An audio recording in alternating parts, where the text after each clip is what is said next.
Footsteps behind the wall. I never thought an ordinary rented apartment could push someone to a nervous breakdown.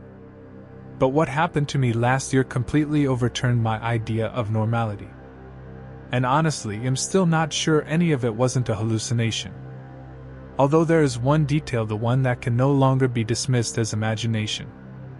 I moved into a new apartment right after breaking up with my girlfriend.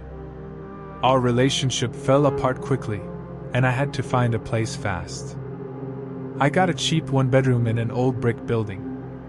Small, with peeling walls, but bright. The neighbors were quiet, the stairwell calm, the perfect place to get my head straight. The first week was normal. Then I heard the footsteps behind the wall. My apartment bordered only one other, the neighbor on the left, a man in his 40s. He seemed ordinary. Greeted politely, sometimes smoked on the balcony, asked me to close the entrance door gently. I saw him a couple of times. He looked like a quiet, even boring person. So when I heard confident but unnervingly frequent footsteps, as though someone was pacing a tiny room endlessly, I didn't think much of it. Maybe he was anxious or doing repairs. But the footsteps didn't stop. Every night. Always after 2 a.m. As if someone was measuring out the space, back and forth, like a trapped animal. One night, after about a week, I went to bed earlier than usual, around midnight, and heard something like heavy breathing. Not just someone sniffling, real breathing right against the wall. As if someone stood there, pressed up close, listening. I got up, walked to the wall, and listened carefully. The footsteps stopped. The breathing faded. And then, from my side of the wall, came a quiet, precise knock. 3 short taps. I recoiled. A shiver ran through me, though I couldn't explain why. A knock can be anything. Old buildings creak, pipes rattle. But this knock felt intentional. The next day I decided to talk to the neighbor. I caught him on the stairs. Pale, red-eyed, hands trembling. "Everything okay?" I asked. He flinched, looked around as if afraid someone was listening, and exhaled. "I'm sorry if I'm bothering you. I haven't been sleeping well." He sounded so sincere that I didn't complain. But something in me stayed uneasy. That night was worse. I woke up because the apartment was cold. Very cold. As though someone had opened a window in the middle of winter. I checked. Everything was closed. And then I heard a voice. His voice. Muffled. Faint. As if coming from inside the wall. He kept repeating. "Don't look, don't look, don't look." I froze. The hair on my arms stood up. The way he said it, not threatening, not angry, but pleading, almost childlike, filled me with real dread. At some point the voice cut off, as if someone had clamped a hand over his mouth. And the footsteps began. But now the footsteps were on my side of the room, though I saw nothing. They moved across the floor, back and forth, as if someone invisible was walking in circles by my bed. I couldn't take it. I jumped up, turned on the light. The footsteps stopped. But the tension in the air hung for a long time. In the morning I left for work early. I wanted to talk to the neighbor in the evening. But he wasn't home.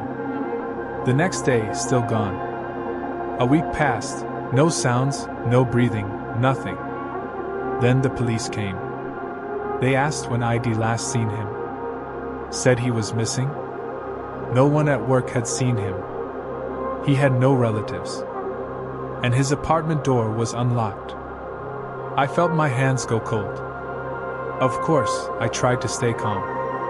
I told them I'd heard some noises but hadn't seen him for a couple of weeks. "Would you mind coming in?" one officer asked. "We need to confirm you haven't heard anything unusual lately." I should have said. Yes, I've heard a lot. But I was afraid. Of what? I don't know. Maybe that they'd think I was crazy. Or that I was somehow involved in his disappearance. We went in. The apartment looked untouched. like he'd stepped out to make tea and never returned. A cup on the table, a plate in the sink, clothes in the closet. No signs of struggle. No notes. Only one thing stood out. In the living room corner, next to the load-bearing wall, there was a chair. Pushed so close that you could barely slip a hand between it and the wall. Did he often sit here?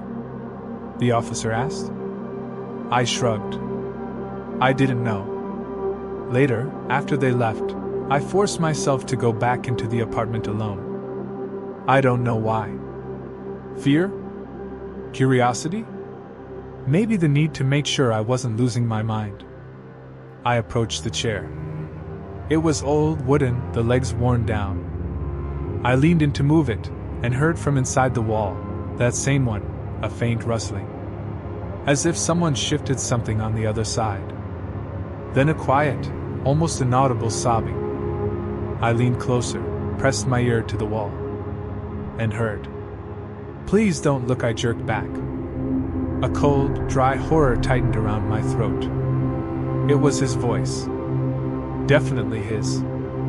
But so quiet, like he was speaking from deep inside a narrow gap. I bolted from the apartment, slamming the door hard enough to shake the plaster. I wanted to call the police again. To tell them everything. But what would I say?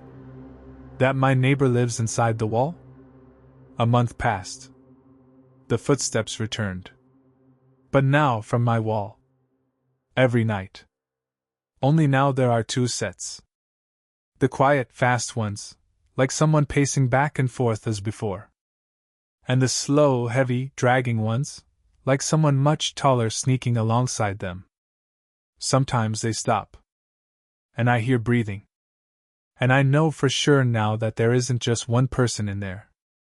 Sometimes it feels like someone is running their fingers along the inside of the wall. And yesterday I noticed the worst part. On the plaster near the floor, directly across from my bed, a raised line has appeared. Thin. Long. As if someone inside is tracing where they need to open. Every night the line grows a little longer. And I'm certain. They're trying to come out.